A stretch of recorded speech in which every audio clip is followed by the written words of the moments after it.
Assalamualaikum warahmatullahi wabarakatuh. Selamat pagi semuanya.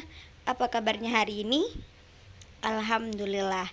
Nah, sebelum kita memulai pelajaran, alangkah baiknya kita berdoa terlebih dahulu. Berdoa dimulai, berdoa selesai. Pada hari ini kita akan belajar tematik 3H, subtema 1, pembelajaran 4, 5, dan 6 pada halaman 22. Perisai pada Garuda Pancasila. Pada perisai terdapat 5 buah ruang yang mewujudkan dasar negara Pancasila. Warna dasar pada ruang perisai merupakan warna bendera Indonesia, yaitu merah putih. Dan pada bagian tengahnya memiliki warna dasar, yaitu hitam. Pengaturan lambang pada ruang perisai adalah sebagai berikut. Sila pertama yaitu ketuhanan yang Maha Esa dilambangkan dengan perisai hitam dengan sebuah bintang emas berkepala 5 atau bersudut 5. Bintang emas sendiri dapat diartikan sebagai sebuah cahaya, seperti layaknya Tuhan yang menjadi cahaya keharmonian bagi setiap manusia. Sila kedua, kemanusiaan yang adil dan beradab, dilambangkan dengan tali rantai bermata bulatan dan persegi yang disusun atas gelangan-gelangan kecil. Ini menandakan hubungan manusia satu sama lain yang saling membantu.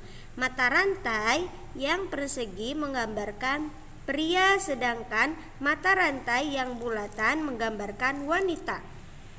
Sila ketiga yaitu Persatuan Indonesia dilambangkan dengan pohon beringin atau Ficus benjamin. Di bagian kiri atas perisai berlatar putih. Pohon beringin merupakan sebuah pohon Indonesia yang berakar tunjang. Hal ini mencerminkan kesatuan dan persatuan Indonesia. Pohon beringin juga mempunyai banyak akar yang menggelantung dari ranting-rantingnya. Ini mencerminkan Indonesia sebagai negara kesatuan namun memiliki berbagai latar belakang budaya yang berbeda-beda. Sila keempat, kerakyatan yang dipimpin oleh hikmat kebijaksanaan dalam permusyawaratan perwakilan, yang dilambangkan dengan kepala banteng pada bagian kanan atas perisai berlatar merah. Lembu liar atau banteng merupakan binatang sosial yang suka berkumpul, sama halnya dengan manusia, di mana dalam pengambilan keputusan harus dilakukan secara musyawarah, salah satunya dengan cara berkumpul untuk mendiskusikan sesuatu. Sila kelima, keadilan sosial bagi seluruh rakyat Indonesia, dilambangkan dengan padi dan kapas di bagian kanan bawah perisai yang berlatar putih.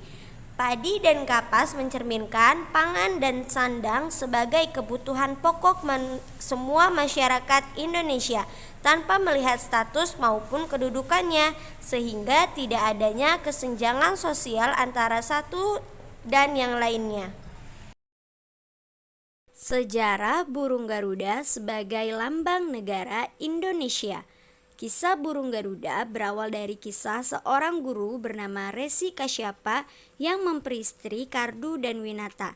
Dari Kardu, Resi Kasyapa mempunyai anak naga, dan dari Winata mempunyai anak Garuda. Kardu selalu cemburu pada Winata dan melakukan berbagai cara agar Winata tersingkir dari keluarga mereka. Singkat cerita, Kardu dan Winata bertarung, namun dalam hal ini Kardu berbuat curang sehingga dia menang dan menjadikan Winata sebagai budaknya. Garuda yang sangat mengasihi sang ibu bertarung melawan naga, namun karena mereka sama-sama kuat, maka pertarungan itu tidak kunjung usai. Sampai akhirnya naga menyanggupi untuk membebaskan perbudakan Winata asalkan Garuda memberikan tirta suci Amerta Sari, air yang dapat memberikan kehidupan abadi. Garuda pun berkenan mencari Amerta Sari agar dapat membebaskan ibunya. Dalam perjalanan, Garuda bertemu dengan Dewa Wisnu. Dewa Wisnu berjanji akan memberikan Amertasari pada Garuda asalkan Garuda mau menjadi tunggangannya. Garuda pun menyanggupi hal tersebut. Garuda yang gigih dan tangguh dalam memperjuangkan kebebasan sang ibunda menginspirasi Soekarno untuk menjadikan burung Garuda sebagai lambang negara agar semangat yang kuat untuk membebaskan Ibu Pertiwi dari para penjajah.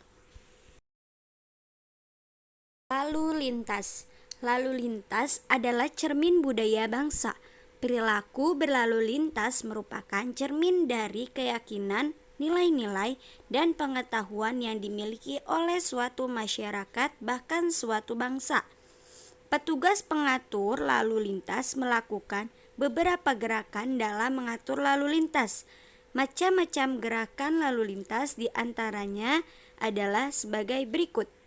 Gambar yang pertama yaitu berhenti semua jurusan. Gambar yang kedua berhenti satu arah tertentu. Yang ketiga pengaturan jalan dari kanan pengaturan lalu lintas. Yang keempat pengaturan jalan dari kiri pengaturan lalu lintas. Yang kelima berhenti arah depan. Yang keenam berhenti arah belakang. Yang ketujuh percepat kanan pengatur lalu lintas. Yang kedelapan percepat kiri pengatur lalu lintas. Yang kesembilan berhenti dari depan dan belakang. Yang kesepuluh pengaturan jalan dari kanan dan kiri.